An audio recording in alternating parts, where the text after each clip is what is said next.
Capítulo 3. Jueces y reyes. Los jueces cumplieron su papel asignado por Dios. Todo esto pasaba con el correr de las décadas. A los jueces no les podía pesar la mano a la hora de aplicar la justicia divina cuando se ameritaba. Muchos no entienden por qué se administraba cierto tipo de justicia, pero creo y estoy seguro de que Dios sabe más que los humanos. Nadie tiene que decirle, mira, ¿qué has estado haciendo? Porque Él sabe lo que hace y lo que debe hacer para obrar de acuerdo a lo que Él quiera. Por eso se llama así. Por eso su nombre. Él llega a hacer lo que Él quiera para cumplir su buen propósito. Yo crecí en medio de toda esta vivencia. Incluso no podía participar ni decir nada de lo que estaba aconteciendo en el pueblo de Israel. Eso hubiera podido cambiar los acontecimientos y, obviamente, quizás el curso de la historia. Por eso no podía argumentar ni siquiera cuando el pueblo le dijo a Dios: queremos que se nos nombre un rey al que podamos ver.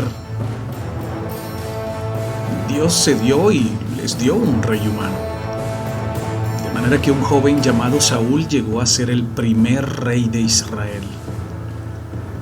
Saúl estaba llenando los requisitos que Dios solicitaba para que alguien fuera un buen rey de su agrado y que se dejara guiar por preceptos constitucionales divinos.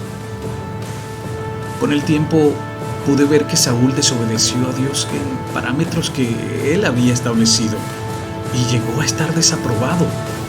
David llegó a ser el rey de Israel después de Saúl. Tan solo recuerdo una vez como desde mi ventana lo vi corriendo desesperado porque el rey Saúl le había arrojado una lanza para matarlo por su envidiosa obstinación de que la aprobación espiritual le había sido retirada y entregada a David, un simple pastorcillo de ovejas. En ese momento quise correr a hablarle. De hecho, fui a ver a David, pero no había llegado a su casa. Para ese momento no era rey. Mi casa quedaba cerca del que ahora es conocido como el rey David de Israel. David era muy bueno como rey nombrado por Dios para legislar al pueblo. Hizo muchas cosas por el pueblo y para el pueblo. Dios se complacía en David, pero tan solo recordar lo que hizo David no solo me confunde, ahora un poco menos que antes, pero era inconcebible que David, el gran rey nombrado por el mismísimo Dios, llegara a hacer lo que hizo. Muchos vecinos de Jerusalén decían en tono de crítica: ¿y eso que es el rey de Israel? Imagínate si no lo fuera. Centenares de años después, comprendí todo. Estando yo en el ejército, pues servía allá a la justicia. Caminábamos hacia una batalla en Rabab Amón y uno de mis compañeros me dice: Ashraf, mira a Urias, ¿qué le pasa? Parece que no está muy concentrado en lo que hace. Aquí en la guerra no se puede estar muy pensativo. Terminas con una flecha en la frente. Aunque yo me imaginaba lo que le podía estar pasando, traté de no pensar más allá. Y de repente, pasados tan solo un par de minutos, fuimos atacados en una emboscada. Y cuando nos dimos cuenta, ya Urias había muerto, llegando apenas al campo de batalla. Después, todos nos enteramos de lo sucedido.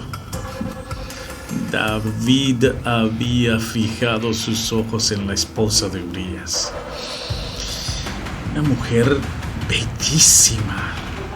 Él sabía lo que era adulterio y no despidió de su mente el deseo de estar con esa mujer. Era en verdad hermosa. En realidad, era difícil quitarle la mirada. Sin embargo, si sabes hacer lo que es correcto y no lo haces, es para ti un pecado. Pues David lo hizo. Puso a Urias al frente de batalla para que hubiera más probabilidades de que lo mataran. Y así sucedió. Ya el rey había cometido adulterio con la esposa de Urias. Eso trajo una ola de consecuencias nefastas para la familia del rey. Después de David reinó su hijo Salomón, prole de él con Batseba.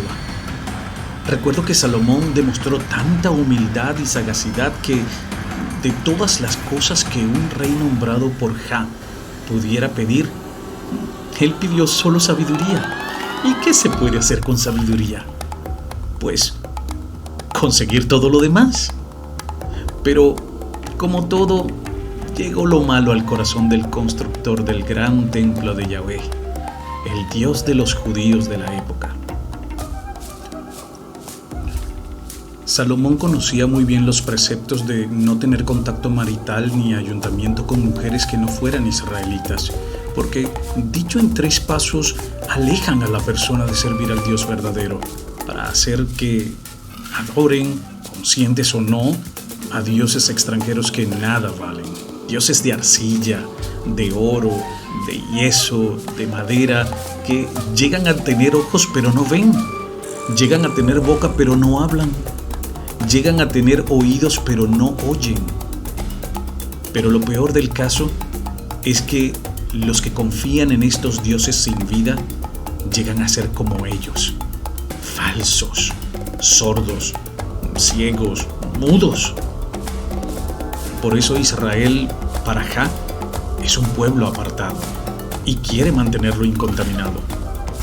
Y los que se guíen por los preceptos de Dios puedan disfrutar de todos sus beneficios eternos y de su protección. Pues Salomón hizo caso omiso a esto, en su imperfección, y llegó a tener 700 esposas y 300 concubinas. Se dejó llevar por estas mujeres, y así llegó a perder la aprobación de Dios. Al final, Salomón muere desaprobado por Dios, y después de él reinó su hijo Roboam, un hombre malo. Como consecuencia de esto, las 10 tribus norteñas de Israel se separaron. ¿Reyes en Israel? Muchos, pero solo muy pocos hicieron lo que era bueno a los ojos de Dios. La gran mayoría hizo lo que era malo y llegaron a estar desaprobados como pueblo, como nación. Por eso Dios permitió que las naciones vecinas, especialmente Babilonia, le asestaran un golpe tan terrible al pueblo de Israel que lo lamentarían toda su vida.